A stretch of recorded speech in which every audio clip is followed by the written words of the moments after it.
Hello and welcome back to first chapter, the A Tale of Two Birds, and we're continuing with this chapter, and this is the last passage from the ongoing chapter, A Tale of Two Birds. Okay, let's start. The forest is full of surprises, he said. Now, uh, the king was taking rest under the tree, and then he heard someone say something that is greeting him and asking him to take rest, going inside the ashram.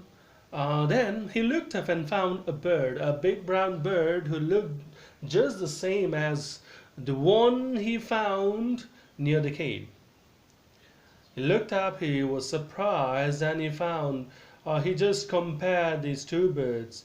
Uh, Naturally, instinctively, he compared the two birds and he found a great difference in the behavior of these two birds.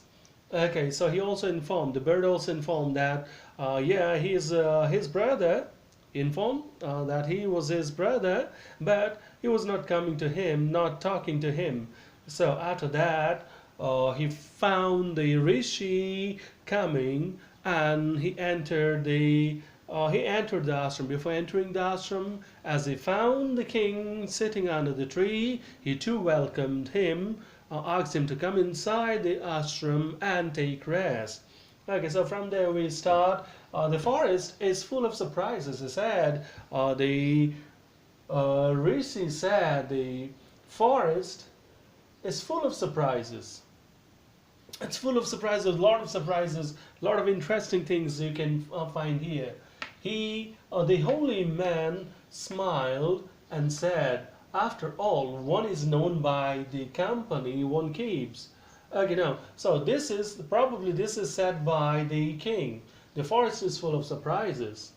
The holy man smiled. The holy man means the sage, the sadhu, the skated, smiled and said, "After all, one is known by the company one keeps." A person is known by the kind of company he keeps.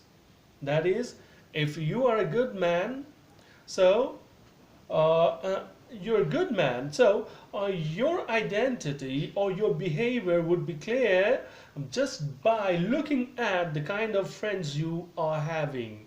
So just by looking at your friend circle, anyone can tell you about you. The same thing is said here. That bird has always heard the talk of the robbers, and now he says that, well, because that bird always heard the robbers talk in that way, always talking about robbery and all, so he repeated those words only. He imitates them and talks about robbing people. So as he heard all those words only, and so he repeats them. He has nothing else to say because he learned those things only, so he repeated those words only, and what the sage says, what the sadhu says, that he imitates them and talks about robbing people only.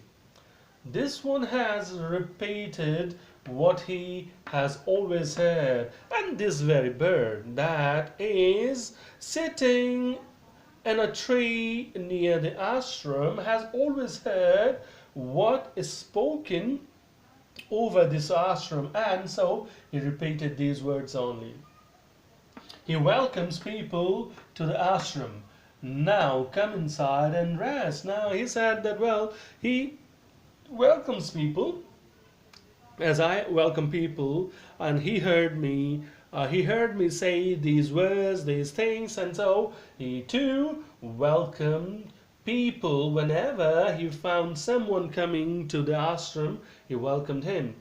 Okay, now come inside and rest. Now the rishi says, "Please come inside and take some rest. I'll tell you more about this place and these birds." And he said further that, "Well, please come inside. I'll tell more about this place, this ashram, and the surrounding and the jungle, and also about these two birds. So this is over, your chapter is over, and tomorrow you'll get the word meaning first. Okay, thank you for now.